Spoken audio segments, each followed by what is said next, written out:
বন্ধুরা, চলে এলাম নতুন একটা ভিডিও নিয়ে তোমাদের সামনে। তো আজকে দেখো, ভিডিওতে আমি দেখাবো আমি কিভাবে দিনটাকে শুরু করি আর দিনটাকে কিভাবে কাটাই, সেটাই তোমাদের সামনে তুলে ধরবো। আমার দিনটা প্রত্যেক দিন এইভাবেই কাটে আর এইভাবেই শুরু হয়। তো প্রত্যেক দিন আর শেয়ার করা হয় না, তো ভাবলাম আজকে একটু শেয়ার করি যে আমি কিভাবে দিনটাকে কাটাই আর দিনটাকে শুরু করি, সেটাই তো আর শেয়ার করা হয় না, তাই ভাবলাম আজকে একটু শেয়ার করি। সকালবেলায় ঘুম থেকে ওঠার পরে আমি বাসি যে সব কাজকর্ম আছে সব সেরে নিয়ে তারপরে প্রত্যেক দিন আমার একই কাজ, স্নান করব, স্নান করে ফুল তুলব। ফুল তুলে আর আমার ফুল তুলতে, ফুল আনতে বাইরে কোথাও যেতে হয় না। ফুল, বেলপাতা, তুলসীর পাতা আমি বাড়ি থেকেই সব পেয়ে যাই। আর দেখো, শিউলি ফুলের গাছ আছে, তো এখন অল্প অল্প ফুল ফোটা ধরেছে, দেখো কি সুন্দর লাগছে। অল্প অল্প ফুল ফুটেছে, তো আমি হাত দিয়ে ফুলগুলো তুলে নিচ্ছি।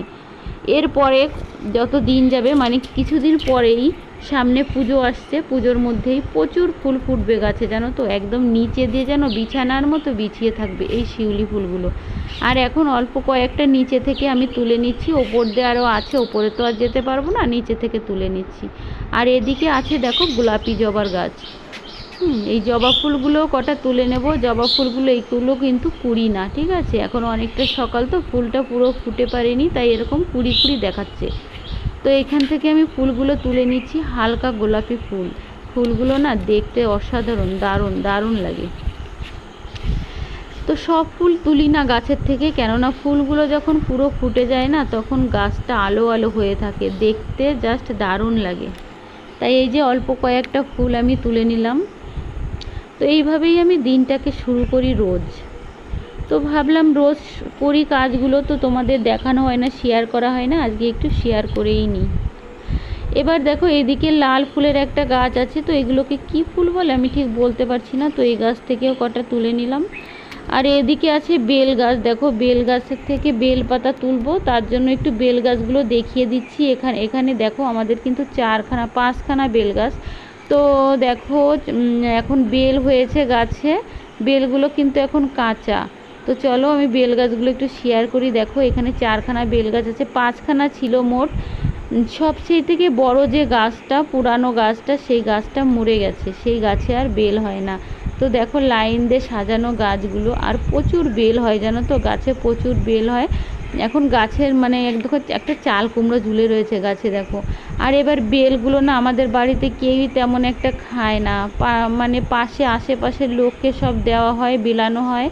আরও নিচে থেকে সব কুড়িয়ে কুড়িয়ে নিয়ে যায়। আর বিক্রি তো করাই হয় না, প্রশ্নই ওঠে না বেল বিক্রি করার। আর দেখো, আর বাড়িতে কেউই তেমন বেল খেতে চায় না।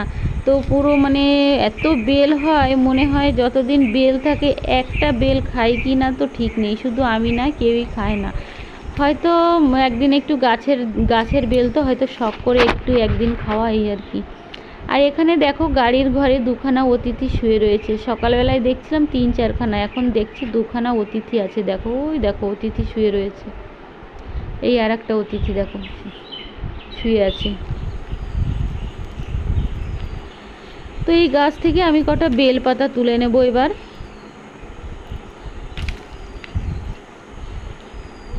তো এইসব বেল পাতা, তুলসীর পাতা সব বাড়িতেই পেয়ে যায়, ওই জন্য আর বাইরে যেতে হয় না তুলতে। এখন কিন্তু আমার স্নান টিনান পুরো কমপ্লিট হয়ে গেছে, চান করে তারপর ফুল তুলতে আসি। এবার দেখো মন্দিরের সামনে একটা তুলসী গাছ আছে, তুলসী গাছ থেকে আমি কটা তুলসী পাতাও তুলে নেব।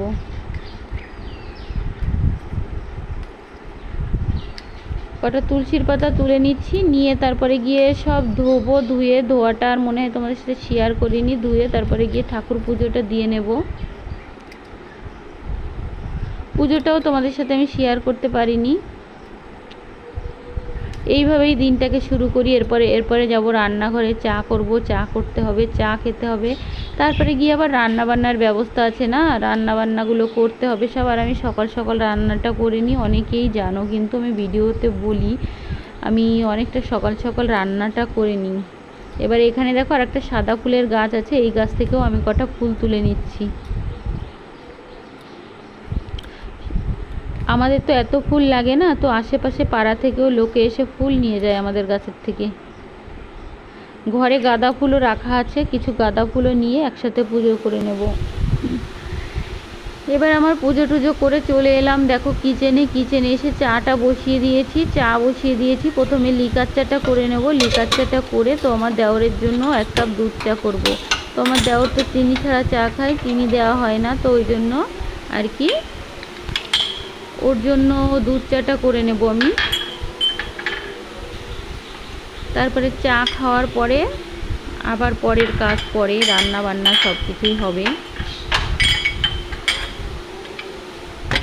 তোমরা দেখতে থাকো আর সাথে থাকো বন্ধুরা। আশা করি ভিডিওটা ভালো লাগবে, আর ভালো লাগলে একটু লাইক কমেন্ট করে দিও। শেয়ার আর করতে বলবো না, কেননা শেয়ার করার মতন আমার ভিডিও না, ওই জন্য আর শেয়ার করতে আর বলবো না।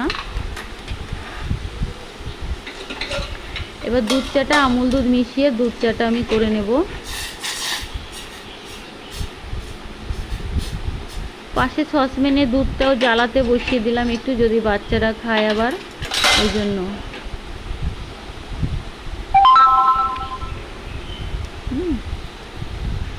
এবার দেখো চাটা ঢেলে নিয়েছি। চা ঢেলে নিয়ে তারপরে গিয়ে এখানে দুধ চাটাও ঢেলে নেব, ঢেলে গিয়ে খেয়ে নেব।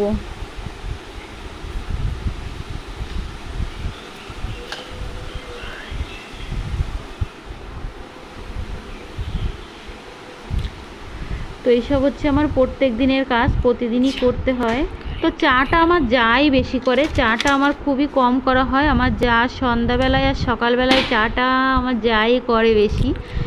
এবার মাছটা আমি বের করে নিলাম। মাছটা বের করে একটু জলে ভিজিয়ে রাখবো। জলে ভিজিয়ে রাখলে বরফটা গলে যাবে। একটু পরে রান্না করব যদিও, তবুও মাছটাকে একটু আমি জলে ভিজিয়ে রাখবো। এদিকে মাছটা পুরো একদম রেডি হয়ে যাবে, বরফ টরফ গলে একদম। এখানে ইলিশ মাছ আর পাবদা মাছ রাখা আছে। যাই হোক, আমি আজকে মানে মনে করেছি যে পাবদা মাছটাই রান্না করব আজকে। তো পাবদা মাছটাই করব আজকে। কালকে ইলিশ মাছ করেছিলাম, আজকে ভাবছি শুধু পাবদা মাছই করব, আজকের ইলিশ মাছ করব না। যেটুকু আছে আবার ফ্রিজে ঢুকিয়ে রাখবো ইলিশ মাছটা।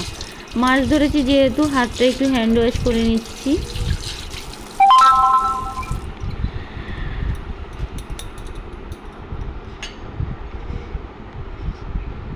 তারপরে গিয়ে চলো চাটা খাবো এবার। এই দেখো চাটা পুরো রেডি আমার। মাছটা একটু জলে ভিজিয়ে রাখলাম, তার কারণ বরফ আছে তো, বরফটা গলে যাবে সেই জন্য। Hello friends, good morning, welcome back to my channel Mousumi lifestyle. তো বন্ধুরা সবাই কেমন আছো? আশা করি সবাই খুব ভালো আর সুস্থ আছো। তোমাদের ভালোবাসায় আমিও খুব ভালো আছি। যে যেখান থেকে ভিডিওটি দেখছো, বড়োদেরকে প্রণাম, ছোটোদেরকে আন্তরিক ভালোবাসা জানিয়ে ভিডিওটি শুরু করলাম। তো বন্ধুরা দেখো, আমি মানে সেই তোমাদের সামনে এসে কথা বলার আগে, মানে ইন্ট্রোটা দেওয়ার আগে অনেক কিছু দেখিয়ে ফেলেছি। অনেকটা পরে তোমাদের সামনে আসলাম। এখন সব কাজকর্ম কমপ্লিট, তো দেখিয়ে দিলাম আমার সকালটা আমি কিভাবে শুরু করি। প্রত্যেক দিন করি, কিন্তু প্রত্যেক দিন তোমাদের সাথে সেটা শেয়ার করা হয় না। আর দেখো এখন চা নিয়ে এই যে বসে পড়েছি, দেখলে তো চা করেছি, চা নিয়ে বসে পড়েছি এই যে। তো আজকে এখানে বসলাম কেন, ঘরে বসলাম খাটে। আমি এখানে বসে চা খাই না, ব্যাস রান্নাঘরে বসেই চা খাই, কিচেনে বসে আর কি। তো আজকে কারেন্ট অফ হয়ে গেছে, এতটা গরম লাগছে। আর রান্নাঘরের ফ্যানের তোমার ইনভার্টারের তোমার কানেক্ট করা নেই, ওই জন্য আমি এখানে বসলাম। এই যে ফ্যান চলছে ইনভার্টারে, কেননা ভীষণ গরম লাগছে, ভীষণ গরম পড়েছে, ঘাম হচ্ছে গায়ে। তো ওই জন্য এখানে বসে চাটা খাবো। চাটা খেয়ে আবার রান্নাঘরের দিকে যেতে হবে না। তো ঠিক আছে, দেখতে থাকো, সাথে থাকো। এরপরে কি করছি না করছি, কি রান্না বান্না করব, সবটাই শেয়ার করব। তো এখনকার মতো টাটা, আবার দেখা হচ্ছে পরে। দেখো এদিকে আমার তো বিছানা পুরো কমপ্লিট হয়ে গেছে তোলা, বিছানা পরিষ্কার করা হয়ে গেছে। যদিও এই ঘরে ঘুমোইনি রাতে, তবুও বিছানাটা এলোমেলো ছিল, ওই জন্য বিছানাটা তুলে নিলাম। বিছানা তুলে জানলা টাল্লা খুলে দিয়েছি। সকালবেলা জানলা খুলে দিলে একটু রোদ আসে না, ভালোই লাগে। তো চাটা খেয়েছি, চা খেয়ে তারপরে গিয়ে তোমার বিছানা তুলেছি। এবার দেখো আমার রান্নাবান্নাগুলো একটু শেয়ার করে দিই। চলো কী রান্না করেছি এখানে দেখো শাপলা ভাজা করেছি। তো শাপলা ভাজা করেছি, আর পাবদা মাছ দেখালাম তখন যে পাবদা মাছ দিয়ে ঝাল করেছি, আর আলু পনিরের তরকারি করেছি, আর বেগুন। আর দেখো আর একটা তরকারি করেছি, সেটা করেছি বেগুন আর আলু দিয়ে। দেখো সেই পাবদা মাছ ছিল এক্সট্রা, সেটাই করে নিয়েছি। তো এই ছিল আজকে আমাদের দুপুরের মেনু। তো দেখিয়ে দিলাম রান্নাবান্না সবটাই দেখিয়ে দিলাম যে আমি কি রান্না করেছি আজকে। শুভ দুপুর বন্ধুরা, এখন 12:30 মতো বাজে। দেখালাম আমার রান্নাবান্না সব কমপ্লিট হয়ে গেছে। আর ভীষণ ভীষণ মেঘ করেছে, দেখো মেঘ ডাকছে। আর এরকম করে মেঘ ডাকলে না আর অন্ধকার হয়ে থাকে, ভীষণ ভালো লাগে। তাই জন্য একটু বাইরে আসলাম। দেখো ভীষণ মেঘ করেছে, কি করে দেখাবো মেঘ করেছে। ঠিক আছে দাঁড়াও দেখাচ্ছি। তো ওই জন্য একটু বাইরে আসলাম, মেঘের ডাক শুনে ঘুম ঘুম করে মেঘ ডাকছে, ঘুম ঘুম করে জোরে জোরে মেঘ ডাকছে, তাই জন্য একটু দেখতে আসলাম। তো দেখো অল্প অল্প বৃষ্টিও শুরু হয়েছে। বৃষ্টি হলে ভালো লাগে না, কিন্তু ওই মেঘ যা ডাকে যে মেঘ ডাকে আর পুরো অন্ধকার হয়ে থাকে, ওটাই বেশি ভালো লাগে। আর বৃষ্টি শুরু হয়ে গেলে সব গেল, আর ভালো লাগে না কিছু। এই দেখো দেখতে দেখতে কত বৃষ্টি শুরু হয়ে গেছে, দেখো প্রচুর বৃষ্টি শুরু হয়ে গেছে, দেখেছো? এই দেখো কতটা বৃষ্টি শুরু হয়ে গেছে। ভালো লাগছে, বেশ বৃষ্টি হচ্ছে। একটু আগে বললাম বৃষ্টি না হলে বৃষ্টি হলে ভালো লাগে না, এখন বৃষ্টি শুরু হয়েছে, ভালোই লাগছে। দেখো খুব জোর নেমেছে বৃষ্টি, দেখছে প্রচুর জোরে। টিভির পটটা খুলে দিয়ে আসলাম, যদি আবার বলা যায় না বাদ পরে। দেখেছো কতটা অন্ধকার। আর এই জানলা খোলা, আর জানলা খোলা যে দেখো টেবিলে জল এসে বয়ে যাচ্ছে। জানলাটা বন্ধ করে দিই, পুরো অন্ধকার হয়ে গেল।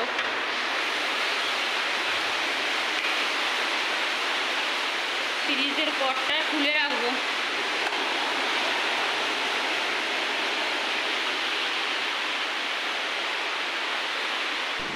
তো বন্ধুরা দেখো দুপুরবেলায় খাবার খেতে বসে গেছি, সবার কিন্তু খাওয়া হয়ে গেছে। আর আমি যে খাইনি আমি ভুলেই গেছিলাম। এই লাইভে যেতে যেতে ইউটিউব করতে করতে না খেতেও ভুলে যাই। তো সবার খাওয়া হয়ে গেছে, একাই বাকি ছিলাম। তো সেটা খেয়ে নিচ্ছি আমি এখন। তো এখন কিন্তু 3:30 4টে বেজে গেছে, প্রায় 3:30-এর ওপরে হয়ে গেছে। তো আমি এখনও খাইনি, ওই জন্য খেয়ে নিচ্ছি। খিদেও পেয়ে গেছে এদিক দিয়ে, এদিকে খাওয়ার কথা ভুলে গেছি, অবস্থা বোঝো। তো ভিডিওটা তো খেতে খেতে শেষ করে দেবো এখন। ভিডিওটাকে আর বাড়াবো না, জানি না কতটা ভিডিও হয়েছে, একটু বেশিও হয়ে যেতে পারে আজকে হয়তো। আর এদিকে লাইভ চলছিল মিতালির, আর আমি কমেন্টগুলো দেখে দেখে এত হাসি পাচ্ছিল। তো আমি একা একা হাসছিলাম আর খাচ্ছিলাম। তো মিতালিরই মিতালিরই লাইভ চলছিল, মনে পড়েছে। যখন এডিটিং করতে যাই ভুলে গেছিলাম কার লাইভ চলছে। তো আমি কমেন্টগুলো দেখে একা একা হাসছিলাম আর খাচ্ছিলাম এখানে। তো ভিডিওটাকে আর বাড়াবো না বন্ধুরা, সবাই ভালো থেকো, সুস্থ থেকো। আবার দেখা হবে একটা নেক্সট ব্লগের সাথে। টাটা, গুড নাইট সবাইকে।